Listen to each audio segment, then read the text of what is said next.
Welcome to Coffee with the Sarlos. I'm Kelly. And I'm Karen. We are a mother-daughter duo of mediums, medical intuitives, psychics, and energy healers offering personal sessions to clients all over the world. And this is our podcast. Coffee with the Sarlos is a platform to share the remarkable experiences of our clients and the messages that are channeled for them from the spirit world. These stories will make you laugh, some will make you cry, and some are certain to be an absolute butt-kicking with love. Our intent for this podcast is to gently and kindly challenge your beliefs, grow your empathy, and help you find pieces of your own self in each one of these individual stories. Before we jump into today's show, we have a few notes for our listeners. Karen and I have personal practices channeling for local and international clients. If the stories in these shows is something you'd like to experience, you can request your own personal session through our website, bysarlo.com. We also have gift certificates available if you wish to gift this experience to someone anywhere in the world. We have a second podcast series called Sips of Sanity. This series is your emotional and intuitive intelligence toolkit. We pick one topic every month and provide you with healthy tools for critical thinking and communication. This series airs the first week of every month. The first show is free and can be found on our website, your favorite podcast platform, or YouTube. The full series can be found on patreon.com/bysarlo. Patreon is our membership portal with a ton of monthly benefits for those of you seeking to grow your emotional and intuitive intelligence. Karen has a personal blog that explores the beauty and importance of intuitive gifts. There's a question and answer segment that addresses listeners' questions. As we mentioned, you can find the complete Sips of Sanity series here, along with handy habit trackers and great reflective questions to help you get the most from the shows. We provide you with guided journeys and music to enrich that experience, and we're running an emotionally intelligent, interactive book club. And for patrons in our top tier, each month we're putting your names into a draw for a free half-hour channeling session with Karen or myself. If you're interested in joining us, head over to patreon.com/bysarlo. Now, on to the show. Well, happy Saturday. Good morning. How are you? I am sore. Oh, yes, this is workouts, eh? I worked out. I rode a bike for the first time in who knows how long, and my body is screaming bloody murder. And thank you at the same time. Go figure. Right. Yeah, that is a good combination. I was going to say it's a clusterfuck of feelings, but I think it's called recovery. yeah, it's good. It's a good sign, right? Yeah. So I know that you've been having a lot of fun picking names for us. Yep. To keep confidentiality of clients and also to create more inclusiveness for global people around the world. So what continent did you find a name on this time? I'm still circulating through 5, and I chose an Iraq name. Oh, perfect. Yeah. What's her name? Oh, her. Okay. So Halima. Oh, sorry. I forgot to tell you that. Okay. So Halima. Thank you for doing that. Mm-hmm. Okay. So we can see each other. We're talking together over Skype. And at the very beginning of the session, after going through consent process, she says to me, Karen, do you think you could just tell me whatever the spirit guides want me to know? And I know in the past, Kelly, you and I have talked about this, how some people call and ask for that, but don't truly mean it. They have their own particular agenda, and they're waiting to see if we're going to do what they want us to do. Halima does not do that in her session. She says, I'm curious as to just whatever you get for me. And I said, fine, I'm going to need a few minutes, download the information, and then tell you what I got. And the spirit guides came in right away and said, her intuition is really opening up. She wants this confirmed if it comes up in today's session. And we actually really would like to broaden that entire topic into some other areas now. So I said, well, what do you mean about her intuition first? What do you mean that it's opening up? And they said that quite often when she gets up in the morning, she will have fuzzy memories of her dreams at night. And then during the day, some of those, what we call, when they're kind of really disoriented, Kelly, like they don't really make sense. You just get snippets of something. Mm-hmm. Like you think, oh, I think I saw an owl. And you have no idea why. But then later during the day, You might be on the internet and all of a sudden everything is about owls on your Facebook feed or something. And she's starting to pay more and more attention to what's happening in her dreams is sort of presenting very randomly. And this is important. It's not making any sense to her. So she doesn't know what to do with it. She's not charting it. She's not journaling it. She's just noticing that sometimes these things are happening. And at other times, when we're actually giving her a lot of these signs, she's just not paying any attention. So sorry, her dreams, when you say they're presenting randomly, you're not meaning just in her dreams. You're meaning in the conscious realm? Yes. Okay. And she's picking up and noticing some and not all. So they said that's one aspect of it. They said that's one thing that's going on for her. Now, another big thing that's happening for her is that and I'm going to pick one particular example here. When she gets up in the morning and she's just doing her shower, it's just her own quiet time, taking care of herself, getting herself ready for the day.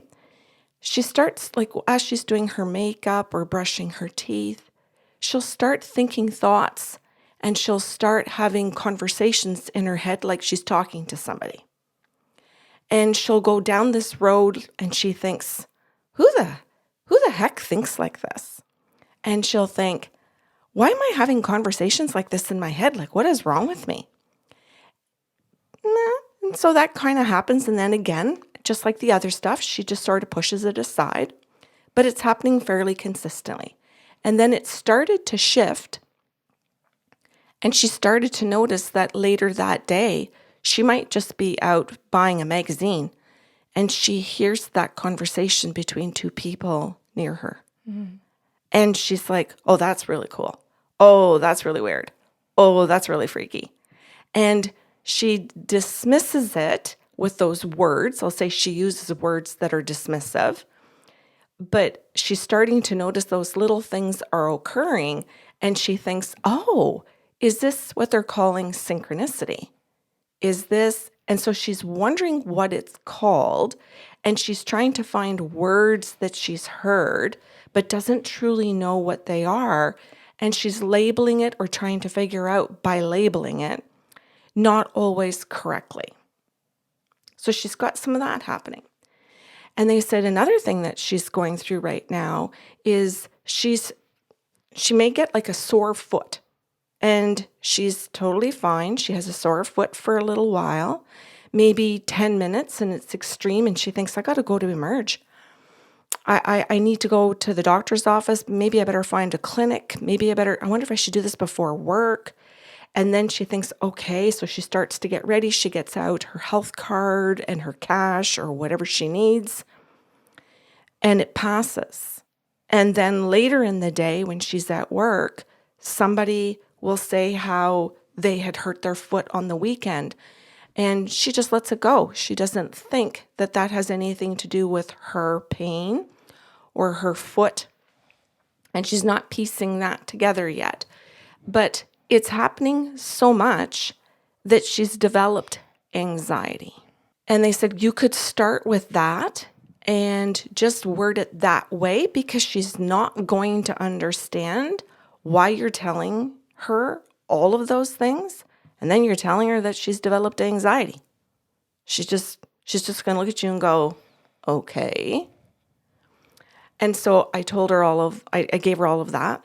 And I said, the guides want to start with your immediate past, meaning, like in the last year, and what's going on currently with you.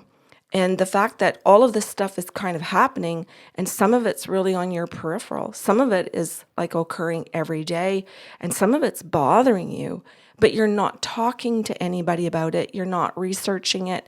You're just noticing that you've got all these different aches and pains that come and go. And so you're kind of wondering, sometimes it's like, is this COVID? Sometimes it's like, well, is this because I got vaccinated? Are these some of the side effects of being vaccinated now? There's a lot of confusion. So I just asked the guides to give me a couple more examples, and they said yes, that when she's going to go to a social event in particular, that she can have a lot of anxiety before the event, even if she's totally knows all of these people and she thoroughly enjoys their company, she still feels a level of anxiety that she can't put her finger on, because it's like, well, I'm just going to hang out with my best friend and her partner. Why do I feel so much anxiety, and why is it so over the top all the time? And then she may go and be with her friends for a little while, and the anxiety passes and she isn't able to place why she had it at all. And she goes, well, that's very true. So what are you telling me about this? And I said, oh, I'm just still giving you some examples. They've asked me to do that first. And I said, I don't know why yet. So then the guide said that she can have periods of time where she has physical pain, and it's accompanied by distressing thoughts. And I mean a thought of suicide, a thought of self-harm, just things that make no sense to her personality on a day-to-day basis prior to when all of these things started changing. So she gets physical pain with an accompanying suicidal thought? And I said to the guides, well, what's going on with that? And they said, well, she's picking up where this is someone else's situation.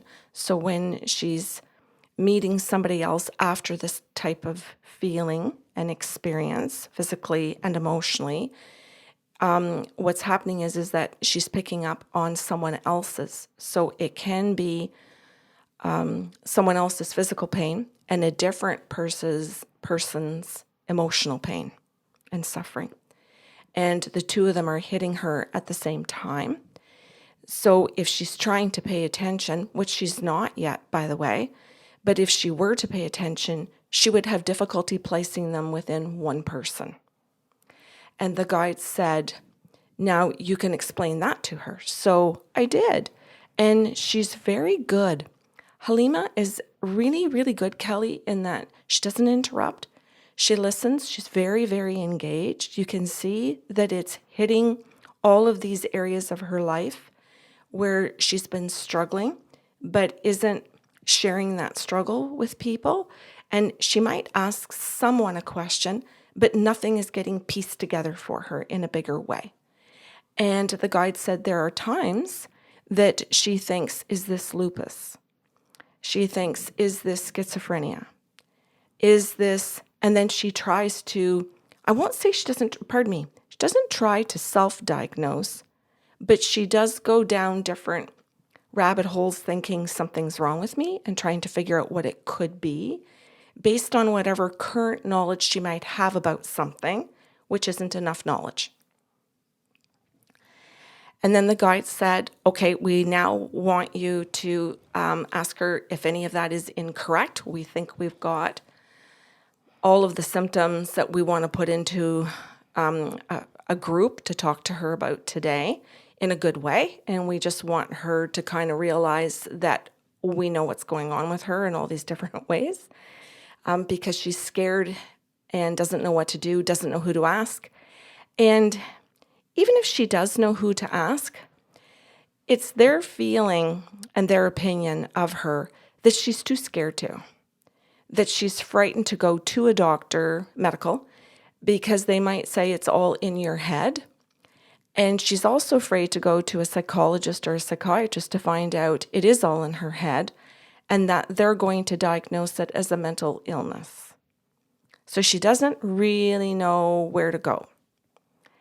And so underneath the purpose of her call for an appointment with us is that she's hoping that we're going to know all of this, but doesn't know if that's reasonable to expect that we will, or that even if we do, that we will know what it is.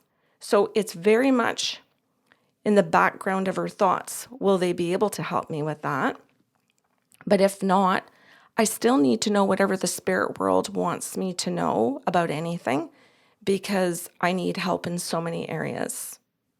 And doesn't really know how to put any of that together or really talk about it without raising her own anxiety in the moment as she discusses it. Mm-hmm. That's a lot. That's a lot. So you could see as I was bringing all of this up that some of the anxiety was starting to come up in her, and she would fidget a little bit. And then I would say something to her like, we'll get to understanding this in a moment. I just have to present it to you first. And she'd kind of like, you could see her take a breath. And I'm going to say slouch forward, meaning that the shoulders kind of come in. And what I could read from that was a somewhat relief. Not full relief by any means, but a little bit of relief. And then the guide said, okay, Karen, this is mirror touch synesthesia. What she's going through is MTS. That's what I'm just going to shorten it as. And she doesn't have any clue what that is, or that you have it, or that Kelly has it, that you yourself know what it's like to experience it, but you know what it's like to have a daughter. So outside of your own experience, I get to hear your experience, Kelly. And I get to see how you're processing it, or where you struggle, though I was going to say you seem to be managing it so well. I was actually going to say way back when you were describing this woman's situation that I'm not particularly enjoying hearing my life repeated back to me right now. Yeah. None of this is fun. And I don't want to make that statement and have people think I'm not grateful, because this is our livelihood. This is an incredible way to connect to the spirit world and link this world and that one. But that doesn't mean it's fun. Yeah. That doesn't mean that you enjoy your life day to day. It doesn't mean that you enjoy social on a level that anyone else can experience. I mean, specifically, I want to pull out the example that you were talking about, where she has sky-high anxiety just going to visit her best friend and the best friend's boyfriend, which one would think is a comforting place to be. And again, that can be true, but with mirror touch synesthesia, being out in public, being around anyone who has other feelings than you, which is life, is extremely difficult. It is. And it makes you want to stay home. Yes. And I will also say too, and maybe this is jumping ahead and going in a direction that you don't want to take it, and that's fine, the suicidal thoughts. I think, and I know we have talked a lot about this, are common in everyone at some point in their life, because this world is a dark place. There's tons of light and there's beautiful things everywhere if you're paying attention, but it's also heavy and terrifying and really corrupt and messed up. And I think suicidal thoughts are normal. I think that we all experience them. I think that we've all been in a place where we have wondered, okay, if things got bad enough, how could I help myself exit this world? Mm-hmm. Even if we knew that deep down on a day-to-day basis, there isn't a true desire to die, or even a confidence that I could harm myself if I needed to. Mm-hmm. And when she says, piecing it all together, I can't talk to a doctor about those feelings or thoughts. I can't explain how they come and go so quickly, and that they're there, I can observe them, but they don't cause me distress, but they're repeating. That's a terrifying thing if you've got someone, and I'm not just picking on doctors, but someone who maybe wants to rely on a scientific brain, an analytical brain, and not take in the contributing factors as to why we might just not want to be here someday. Mm-hmm. Oh, yeah. I know when I say this that I think I speak for you as well. It's not fun to try and explain to any doctor at Emerge, at a walk-in clinic, or even your own family physician, that you have mirror touch synesthesia, or that you have all the symptoms of it, but that, how do I say I have it? You're supposed to get the diagnosis from them. And they, generally speaking, medical practitioners, most of them don't know mirror touch synesthesia, don't know any synesthesias, and we are not equipped to actually have them make the diagnosis because of the technology that they need to do it properly, right? So, They also have protocols where they are by law required to take any chat of suicide very seriously and flag you. So right. how do we then talk openly about struggles? Yes. Just regular struggles. Yeah. Yeah. It's very difficult. And sorry, I cut you off. No, go right ahead. I feel for her probably in a way that you would feel more for her, that she's likely experiencing this by herself with no understanding of what's going on, and that was you. That was not me. I grew up being nurtured in it, Right. and my experience sucked. So I can only imagine what the two of you went through. Yeah. I'm glad, if, without this sounding egotistical, I'm glad that it was us that she called. I'm glad that it was our website that she found. And that as she's, I don't know if she actually found it by reading things or, actually that was a presumption on my part. She could have just reached us by word of mouth. It doesn't mean that she was on the website. Which is great too. And I know we just got a request through our website where the person wrote in the comments, I've been listening to your podcast for years and finally had the courage to call. Right. And I hope in a situation like this that you're talking about, maybe she's been hearing about MTS for so many years on the show and thought, okay, I'm ready to talk about it. And maybe this was a source of education for her. Yeah. So the guides then said to me, we want you to tell her what this is. We realize that you're going to have to say, and make sure you do say it, that you're not diagnosing her. Tell her that you're not diagnosing her, but that the spirit world is telling her that this is what she has and that we invite her to research it. But you're also going to have to tell her that other people with mirror touch synesthesia don't all experience it identically the same. So she may do some scientific research and someone else might say, this is the classification or this is what it looks like, and hers is going to present uniquely to her. But we do want her to understand that this is what she has and that she can read about the information and try her best to keep pulling from someone else's experience with it, how they have it, maybe even to see that perhaps in the future if hers changes somewhat, that she may experience it that way, but she may never experience it the same way as another person with it. So I explained that to her and she goes, well, why wouldn't I experience it the same way? And I said, well, kind of like... Life? Yeah, I said, two people can have multiple sclerosis and they both experience it differently. Also, you and I are creating a podcast right now together and having two very different experiences of this story. Yes. Exactly. So we chatted a little bit about that. Then I told Halima that I have mirror touch synesthesia and that my daughter does, you do, and that these are two people that if she decides to go and listen to our podcast show, that she could learn some information about how we handle it and how we've been living with it, the struggles that we have had. And as I was saying these things to her, she started crying. Yeah. Oh, I would too. Yeah. And I think there was a big, big part of me that wanted to cry in that moment too. But another part of me that wanted to be mom and mother her and just sit there as an older woman and say to her, this is okay. And part of me forgot that it's a diagnosis that means you're living with something. Except disclaimer, not diagnosis. Right. But if you push that aside for just a moment and just be two humans talking about it, you're hearing that you're being diagnosed or that you have something.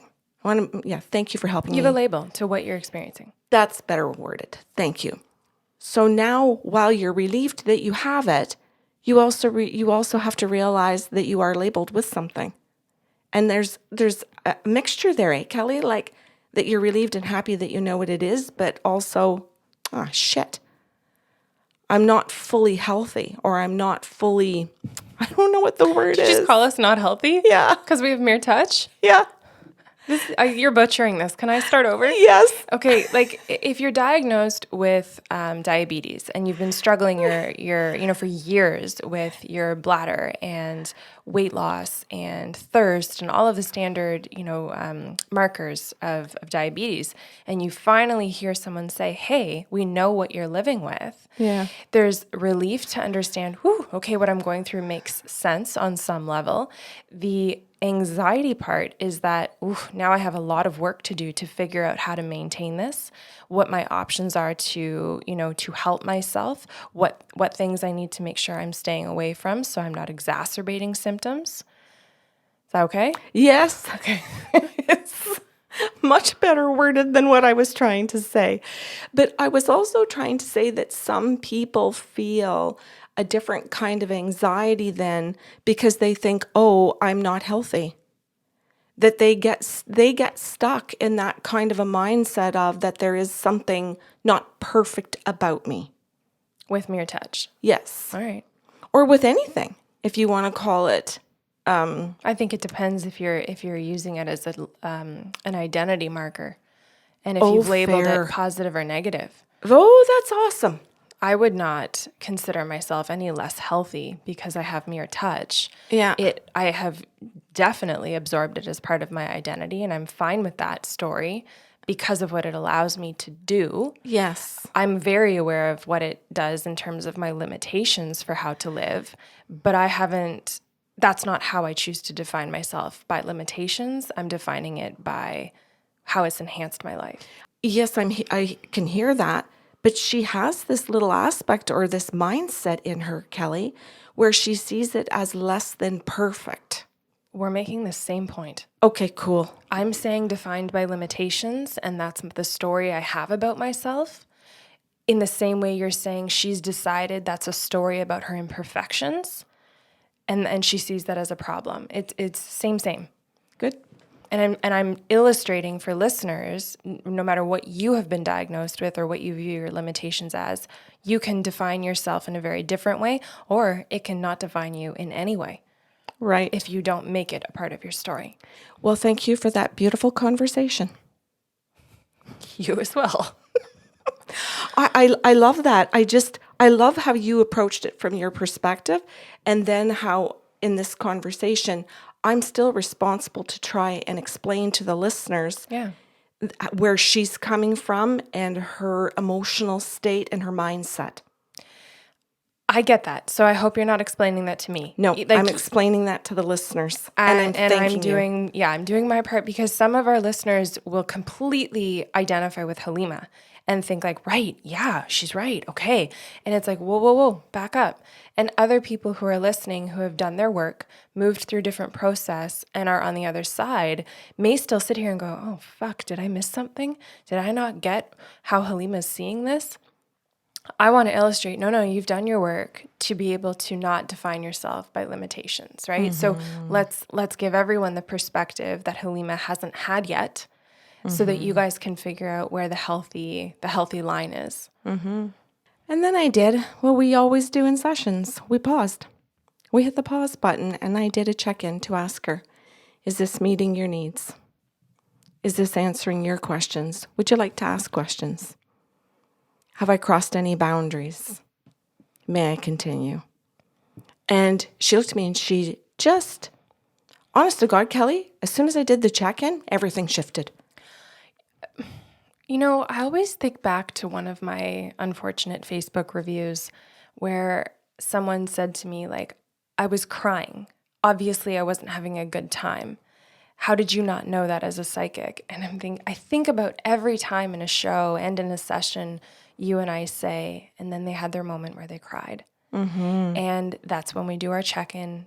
You know, are we meeting your needs? Or have we crossed any boundaries? And that 99.9% of the time, that is also the moment where people say, as they're crying, no, it's good.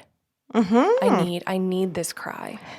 Yeah, it's the healing cry. And it makes me very sad to think that some people think that the only time you cry is when you're sad or upset, Or angry. and don't get that so many of our tears come from joy, come from overwhelming laughter and humor, a shared moment of connection where we feel seen, heard, or any other form of validated. Yes. Yeah. I think about our home and how many tears are on both sides of that. That I would say that if you measured the buckets of tears that have been shed in this house, I'll say just for us as a family. Oh, we could grow a beautiful garden. Yeah. We wouldn't need rain barrels. No. And we'd have tear barrels. And for both reasons. Oh, I love that. So then we sat there, and the guide said, ask her if she would like to talk to you and switch up the session a little bit so that she can explain some of these things that have happened to her, and then you can confirm that they are actually mere touch. And I said, I certainly can do that. And they said, offer it. And I said, well, isn't she going to want me to provide them to her? And they said, well, we did do that. We've given you, I think they gave me 6 to 8 examples that she already confirmed. And the guide said, ask her if she'd like to share some so she has a chance to talk. And I thought, I understand why they're doing that. So the guides were just instructing me to be her listener and that she needed to use her own voice to be able to talk about it and to have somebody who understood her sit and listen. Just, you know what that's like. Just not having somebody who's going to judge you or dismiss you or think you're crazy or say, maybe you need therapy or talk about you behind your back. Just healthy listening. Yeah. So we did that. She engaged. She was happy to be able to speak. I listened. I asked her questions. I told her that was, in fact, exactly what mere touch synesthesia is.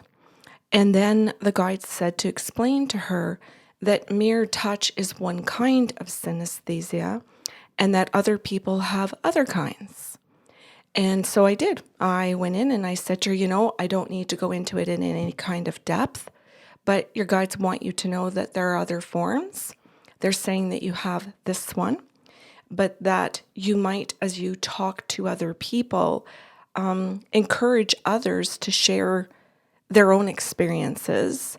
And not that she has to say to them, you have the same thing, but to be empathic and listen and not be a person who dismisses another person. And we kind of paused at that point, and we actually talked about what a great conversation we were having. And that... A little meta conversation. What's that? A little meta conversation. Yeah, we just talked very briefly, Kelly, but maybe just for 2 or 3 minutes about how wonderful it is when you're speaking to somebody who's listening and what it does for you. And she thanked me. She thanked the guides for explaining so much. And she said, I feel like I have a lot of homework. I have a lot of research to do to help me understand this. I need forever and ever. To give her some vocabulary. She goes, you've given me new words today where I can turn around and start describing what I'm experiencing to other people. But I can start describing it to others. And even if they do dismiss me or they don't understand, I think I'm going to have more patience because I understand me better.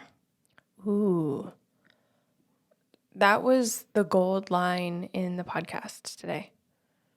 I will have more patience when I'm with others because I will understand myself better. She's talking about trust. Beautiful. Yeah. It's one of those magical moments in sessions, eh? And I'm going to broaden that and say it's also one of those magical moments in life. Yeah, when there's real value to something. Then the guide said to me, can you take it back and go full circle now and bring it back to the fact that we started her session by talking about her intuition starting to develop, and that she was having some other situations, and that they're not about mere touch synesthesia, where she was hearing conversations. Remember that back at the beginning? Mm-hmm. And then she would pick up these conversations during the day. And they said, we'd like to bring it back to that. And I said, okay, what do you want me to tell her about it? And they said, well, all of this is connected to the mirror touch synesthesia. And tell her that as she now values who she is, as she now tunes inward to understanding herself and to seeking to understand what the mirror touch synesthesia does, and plays out in her life, she will discover that she's deeply connecting to her truest self, to her soul. And as a result of the work, you call it the dirty work, mm-hmm. she's going to blossom, grow, develop, all these lovely words, her own intuition. And it's all going to collide. It's not going to be all piecemeal. It's going to be messy. But it's going to be a hell of an intense, beautiful experience. Now, I say beautiful, but you and I both know that beautiful means difficult. Mm-hmm. We both know that beautiful means challenging. Ugly. Frustrating. Slow. Irritating. Mm-hmm. It's beautiful doesn't just mean all of the it's like birth. Cream. Oh, that's a great ugly, analogy. It's disgusting. It's messy. It's confusing. It's scary. You're pretty sure you painful. don't want to do this ever again. And then you've got something incredible at the end. Yeah. And yeah, something with such intense value. And then the process makes sense once the baby's out. You're like, oh, that's what was going on. Yeah. That's what was moving through me. Yes. I like how you're wording that. That's brilliant how you've said that, Kelly. Thanks. How this is moving through me. Because if somebody just thinks, oh, yes, I understand that in terms of a birth of a baby. Yeah, okay, something's moving through you, a baby through the vaginal canal. But if we're talking... I don't really call it the birth canal, but yeah. Oh, pardon me, the birth canal. That's okay. But if we think about her going through this entire process, then we can also use the very same term that it's moving through her.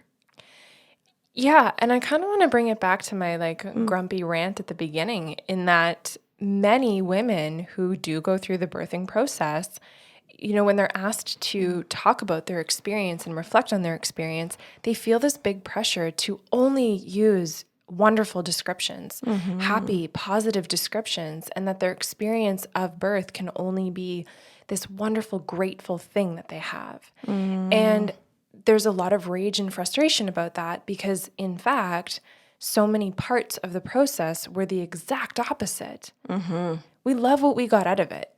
We're thrilled with what happened at the end. Mm-hmm.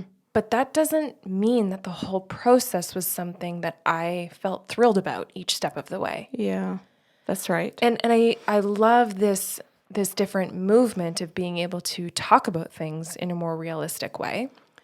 Yeah. And not make things mutually exclusive, i.e. gratitude with all of the distressing feelings. Mm-hmm.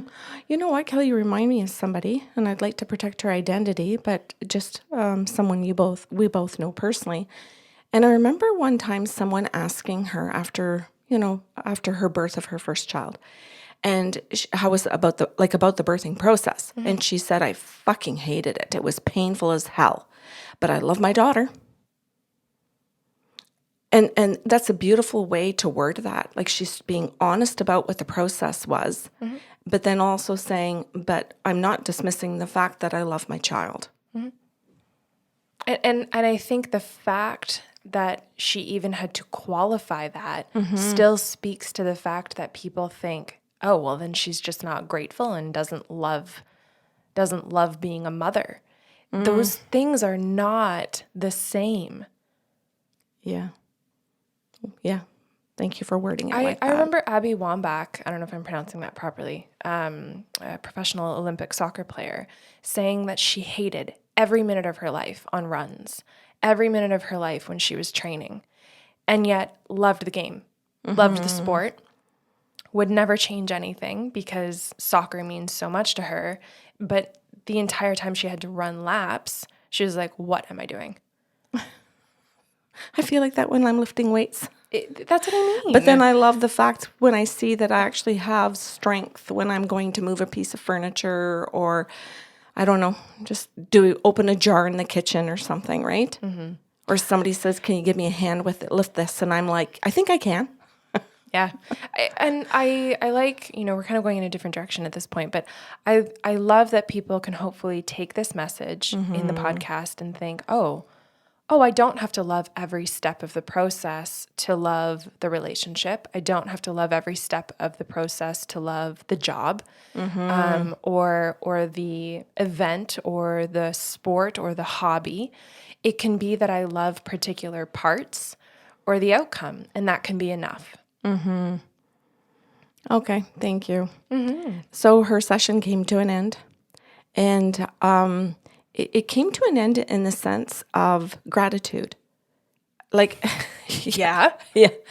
That she thanked me. She goes, oh, I don't know what I would do without you. And I said, well, I'm going to turn that around and say, I don't know what I would do without your soul. And she went, what? And I said, well, I don't know what I would do if you didn't show up with your soul because, and your spirit guides, because otherwise I don't have anything to connect to. I said, my job and the way that we use these gifts, Kelly and I, have everything to do with that we connect to you.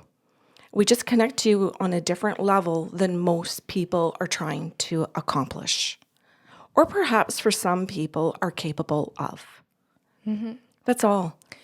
And I mean, even without mere touch synesthesia, like when someone shows up and is themselves, is willing to share a piece of themselves that is truthful, whether it's their passion, how they identify sexually, anything at all, like you said, it allows us to connect with them as another human.